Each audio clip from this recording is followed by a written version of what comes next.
Medicare 101, the basics of Medicare. That's what we're going to talk about right here today on the Heritage Wealth Planning YouTube channel. We're going to go over the beginnings, the very basic of Medicare, so you have an understanding as well as I, because having been a financial planner for well over 20 years and have some serious experience in various aspects of financial planning, Medicare is not one I have much experience with. So it's good for me to share with you what I'm learning. And hopefully you can get some from this as well, because it's incredibly important, actually, incredibly important for your health insurance to understand how it works. So welcome to Heritage Wealth Planning YouTube channel, my friends, the place you come to learn about Medicare, Social Security, and everything else that's related to financial planning out there. And one thing that's interesting about Medicare and health insurance is that, like Jae Oh said, the guy I interviewed the other day, health insurance is a financial product. All right, health care is not a financial product. Health insurance is. Health insurance and health care are two completely different things. So to be a financial planner without a good knowledge of health insurance is not really a great financial planner, in my opinion. And we're going to fix that by going into this educational tutorial, if you will. And hopefully you'll come along for the ride. So don't forget to subscribe down below. Hit the red subscribe button and then hit the notification bell to be notified for future content. All right, because we do a video a day here at least. So let's go dive into this. For Blue Cross Blue Shield, this is of Georgia, and I'll do another episode actually where we kind of compare some. I don't have it here. I compare some cost for. I'll do another video on this. I think this would be actually pretty interesting. I'll probably do it right now after this video with the same shirt. So I do, but Blue Cross Blue Shield has this pretty interesting thing here on their website. You can download. Thank you for. Was it that one or is it this one? Yeah, it's this one. Thank you for your interest in Medicare Supplement insurance from Blue Cross Blue Shield. Now, Medicare Supplements, all right, those are Medigap policies, and they're all the same. All the benefits are the same, 100%. Anthem, I guess that's Blue Cross, Aetna is what I meant to say. They all offer the same things. United Healthcare, and I'm not all that familiar with all the varying companies, but just remember they all offer the same stuff. They might price them different, and they'll certainly be priced different based on your community, even your zip code, as a matter of fact. So this is not an endorsement of Blue Cross. I just thought it was interesting because this is the one in my neck of the woods. And I thought I'd just share this with you. So first and foremost, how does Medicare work? We got Part A, which is hospital coverage. That's the building. They cover inpatient care in a hospital, skilled nursing facility. Now keep your mind on that because that's going to change, but not long-term care. So just keep that in mind. They're not caring you for caring. They're not covering caring. They're covering curing. All right. So curing versus caring. Original Medicare Part B is cover the cost of doctor services, outpatient care, and some healthcare services, as well as lab tests or medical equipment. Most preventive services, including an annual wellness exam. All right. So just remember, A is for the building, B is for the services. Part C is Medicare Advantages. Now, these replace original A and B, all right, this is going to be rolled into that, and they're provided by health insurance companies. They do require an annual enrollment, so every year it can change, and they may have a PPO kind of thing or an HMO, something like that, a network. Now, these do change on a regular basis in terms of what they offer and the premiums they charge, whatnot like that, especially if they throw their Part D in there, which is prescription drugs. So that's always changing for sure. So Part C is Medicare Advantage. Part D is prescription drugs. And Medicare Advantage can combine A, B, and C into one plan. All right. And Part D is prescription drugs. All right. So importance of Medicare supplement plans. So these are the Medigap plans that bridge the gap in costs that are not covered by Part A and Part B, which is considered the original Medicare. All right. So they cover Medicare A and B deductibles, co-insurance, or co-payments.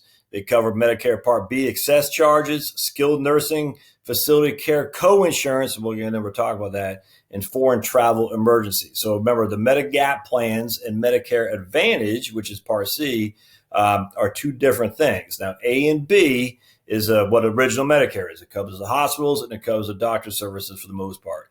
D is what Bush passed in 2003, I think it was, under the Medicare, the prescription drug plan, and then Medicare supplement.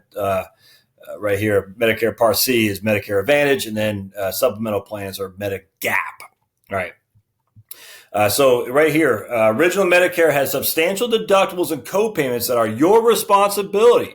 That means you can easily spend thousands of dollars each year on medical costs, known as the donut hole. They're not fully covered by original Medicare. And as we talked about in my interview with Jay, A and B have unlimited upside cost to you. Okay, so the original Medicare does not have an out-of-pocket maximum. It just does not. Now, all Medicare Advantage plans do have out-of-pocket maximums. That's a fact. All Medicare Advantage plans have out-of-pocket maximums. All right, so other reasons to consider Medicare Supplement, which is Medigap. All right, so we got Medigap. Financial security. It provides coverage for gaps in original Medicare, helping you safeguard your retirement savings. Guaranteed renewable. Once you enroll, you can keep your plan for life with no annual enrollment. Once enrolled in your Medicare Supplement insurance plan, your coverage is guaranteed for the life of the plan with only 3 restrictions or exceptions: non-payment of premiums, material misrepresentation, or the company's withdrawal from the marketplace. All right, so that is one thing you got to consider. And I don't know the answer. If one company withdraws from the marketplace, are you automatically going to another? I don't know the answer to that. So it'll be something we need to research. Portability. If you move, your Medicare Supplement plan moves with you. So that's good to know. I was wondering about that. No referrals. You're free to choose, and you can go to any Medicare approved provider or facility under the Medigap plans. And plan benefits won't change. Plans only change to keep pace with original Medicare to keep those gaps full. So it's very comforting. All right, so let's go down here. All right, so here are the Medicare supplemental plans. This is just from Blue Cross. I don't know what other companies do. And again, this is just a real basic tutorial, frankly, for me and maybe for you. And so here's the amount Medicare pays on the left. Here's your Plan A, Plan F, Plan G, and Plan N. My understanding is Plan F is going away for new enrollees in 2020 because there is no copay or deductible, one of those things. And because of that, a lot of people are using, at least the concern was a lot of people are using their medical for just like a thumbnail tack or something like that. And so it looks like Plan G might be the best one standing, but I don't know. I'm not licensed. I'm just going off what I've heard. You need to do your own research. But anyway, this is pretty interesting because look, amount Medicare pays for your first 60 days in Part A in a hospital, they'll pay everything but $1,340. But then Plan F and G, they cover the whole thing. So you have no out-of-pocket costs in that regard for sure. And the same thing here. If you're in the hospital for 61 to 90 days, they'll cover it. If you're in the hospital for 91 days and after, they'll cover it again. So that's good. I mean, that means you are not having an out-of-pocket calamity because of your hospitalization in a hospital for more than 3 months. Because I mean, actually, after 60 days, because after 60 days, you're on the hook for your own, and that's not cheap. Now, here's where it gets bad, though. Okay, skilled nursing care. Look, and again, we're going to look at F and G for the time being. So do you see that 0? They don't cover anything after the 100th day. And that's why usually most long-term care insurance policies will have basically a deductible, essentially, an enrollment, a waiting period, if you will, of like 90 days, 90 to 120 days or so, because essentially they're going to cover what Medicare does, what your Medigaps cover, and then after that, you're on your own. So was it enrollment period extended? I forget. It's an E starts with the anyway. So it's a deductible essentially. How long? A waiting period essentially is what it is. So you got 90 days for your Medicare for long-term care insurance kicks in, and then they'll kick in generally for long-term care insurance because again, look, they're covering everything for the first 100 days if you're Medigap. So if you have skilled nursing care for 100 days, why would you have your waiting period at 90 days? You probably want it for 100 days because that's when Medigap kicks in. But again, you got to look at that yourself. Part B, medical expenses. Again, Part B deductible is $183 on F, and then they don't cover anything on your deductible on G. You got to come up with that $183. Not very expensive. And then anything above the excess charge for Part B, they both cover 100%, which is good. And then travel emergencies, they both cover 80%. So a lot of good stuff in there, if you will. And they use a pretty good example here. I want to share with you. So protecting yourself, coverage in the gaps in original Medicare. As you can see from the chart on the previous page, different Medicare supplemental plans, Medigap, cover different types of medical costs. So let's take a closer look at the out-of-pocket costs with original Medicare with Plan F and Plan G. You are covered by original Medicare when you are unexpectedly hospitalized and have major surgery.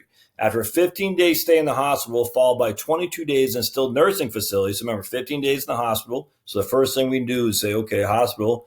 All right, well, Medicare covers the whole thing other than the 1340, which our plan F and G will. And then we have 22 days in a skilled nursing care, which is right here. So first 20 days are all paid for Medicare. Then the next 2 days are covered by our plan F and G, if that makes sense. So, all right. You learn the physician does not accept the Medicare approved amount, Medicare assignment. As a result, you are responsible for the 20% not covered by your Part B coinsurance and the physician's excess charge up to 15% over the Medicare approved amount. Let's compare your out-of-pocket costs with original Medicare only, and then if you had purchased a supplemental plan F or G. For illustrative purposes, the amount remaining after Medicare has paid their 80% under Part B is $12,000. You would be responsible for $2,400 of that, which is 20% of the $12,000. In addition, since the provider does not accept Medicare as payment in full, we will assume the excess charge is $600. All right, so this is what I like. I like this breakdown. So here's your two plan F and G, and here's original Medicare. So if you only had original Medicare, you're going to be you have to pay that right there because out of pocket, that's a deductible. You got 2 days of skilled nursing care because they pay the first 20 days. Then you got your Part B deductible, which you got to pay. And then you got the 10%, and then you got the $600, or the 20% of the $12,000, excuse me. And then you got the $600 for the amount that is above the Medicare approved amount. So you're out $5,000. But with your two plans here, you're not out of anything other than the $183 of Medicare Part B deductible and your Plan G. So the question is it worth a Plan G to pay for the deductible in terms of the cost? I don't know what the premiums are. We'll run those numbers in another video, but that's a question because all you're out here is $183, and presumably you save that by having a lower premium, I'd imagine. So I hope that makes sense. So again, Medicare will cover you at the hospital. You still got to come up with $1,300. For skilled nursing care, you're only in there for 2 days on top of the 20 days they cover. So you're on the hook for that. You got to pay the $183 Part B deductible, and you got to pay 20% above the $12,000 Medicare approved amount. That's on you, and then you got to pay the $600 for the excess charge that the doctor charges. So that's a big deal. So the question is, if this were to happen, that doesn't seem that far fetched. Would you have $5,000 or you have 183? I'd rather have 183 or zero, of course. But we're not talking about the plans right here. We're just talking about the difference in how much it costs you. And then they offer the rest just kind of goes on to some Blue Cross Blue Shield stuff. So I thought that was pretty interesting. And then you can do some extra packages with Georgia, dental, vision, stuff like that. Again, this is just Blue Cross. I have no idea if Blue Cross is, what you should look at. I don't know. That's up to you.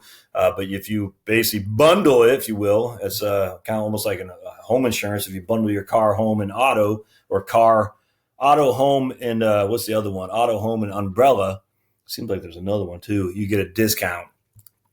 And they talk about the discounts here. So if you got the premium package plus, it costs $46 a month on top of whatever your plan, your Medigap F or G would be. So something interesting to look at. And I'll put a link in the show notes for this. I thought this was pretty interesting from Blue Cross, and it helped me a lot in terms of my own understanding of how Medicare works. So again, the hospitalization, the 60 days Medicare covers. The first 20 days of skilled nursing, they cover as well. Anything under that, you're on the hook, though. And you need some kind of plan to offset that to protect the bottom line. There's just no getting around that. And I'm going to do a video here right now about the cost of these other plans, too. So I think you stay with me. You'll find that informative because we'll look at, like I said, Fulton County here in Georgia. All right. Thanks, guys. Oh, as always, don't forget to subscribe. Notification bell because I do videos every single day. And then don't forget to go to the blog, the blog at heritagewealthplanning.com, heritagewealthplanning.com. If you like the content here, a thumbs up are always helpful. And don't forget to put a comment down there too. We'll see you next time. Thanks, guys.